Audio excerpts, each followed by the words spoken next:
안녕하십니까. 11월 16일 오전 방송 시작하도록 하겠습니다. 일단 지난 미국 증시가 코로나 신규 확진자가 14만 명에서 16만 명 정도 발생함에도 불구하고 일단 뭐 경제 봉쇄에 대한 이런 우려보다는 이 백신에 대한 기대감을 발판 삼아서 상승을 좀 했습니다. 일단 시장이 뭐 상승했을 때 뭐 특별한 호재 이제 이런 게 있었다라기보다는요.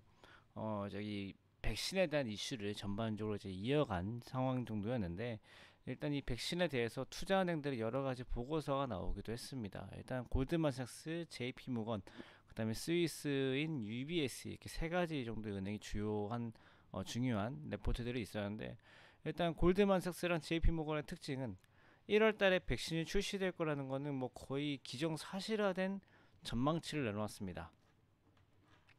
그런 것도 시장에 긍정적인 영향을 주었고요.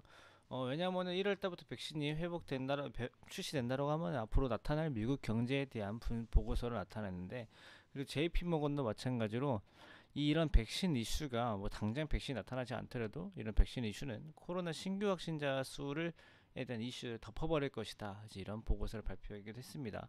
UBS에서는 8개월 뒤면 미국에서 코로나가 거의 제로 수준으로 줄어들 것이다. 이런 극단적인 전망까지도 나타난 상황이기 때문에 일단 현재 시장은 긍정적인 면을 바라보고 있다. 실제로 저 내용에 집중할 필요가 없습니다. 저 내용에 집중할 필요는 없고 그냥 시장이 악재보다는 호재를 본다. 이렇게 보시면 좋을 것 같아요. 그래서 전반적으로는 시장이 악재보다는 호재에 집중하는 경향을 나타냈다. 이렇게 보시면 좋을 것 같아요.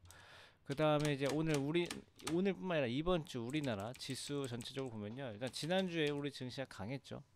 강한 이유는 여러 가지. 첫 번째 백신에 대한 기대감, 두 번째 대선에 대한 불확실성 완화, 뭐 세 번째라고 하면은 대형주들의 실적이 생각보다 괜찮았다. 이제 이 정도라고 볼 수 있을 것 같은데, 일단 결론은 뭐냐면은 이 세 가지가 결국은 외국인 순매수를 불러일으켰다는 겁니다. 그래서 일단 외국인 수급이 가장 중요한 타이밍이기 때문에 오늘 이번 우리 증시 외국인 수급이 정말 중요한 타이밍이다라고 보시면 좋을 것 같고요. 코로나 확진자 수가 지금 주말에 계속 200명씩 나왔던 거는 안 좋은 소식이 맞습니다. 근데 아까 제가 위에 말씀드렸잖아요. 시장이 악재로 삼을 때만 악재가 되는 게 악재입니다. 이제 그렇기 때문에 시장이 악재라고 생각하지 않으면 그냥 뉴스예요. 그래서 일단 외국인의 수급이 지금 강하기 때문에 일단 뭐 코로나 때문에 시장이 안 좋아진다, 뭐 좋아진다 이런 것보다 지난번에 정세균 국무총리가 사회적 거리두기를 총 5단계로 세분화할 때 우리 시장이 상승한 것이 있었습니다. 그때 보면은 거리두기를 해도 경제 봉쇄에 대한 정도가 생각보다 지속 가능한, 유지 가능한 거리두기 체제일 것이다라는 시장의 평가가 있었기 때문에 실제로 사회적 거리두기를 뭐 1.5단계로 올린다고 해서 뭐 2.5단계나 3단계로 가지 않으면 뭐 1.5단계 정도라면은 시장에 대해서 크게 문제 삼지 않을 것이다. 이렇게 보시면 좋을 것 같아요.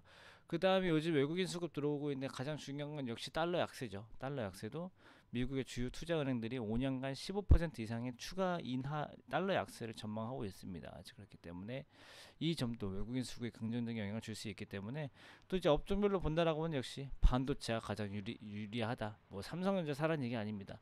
반도체가 앞으로 유리하다라는 의견만 좀 드리도록 하고 방송 마무리 지을게요. 이번 주도 화이팅 하시고요. 저는 이따 오후 때 뵙겠습니다. 감사합니다.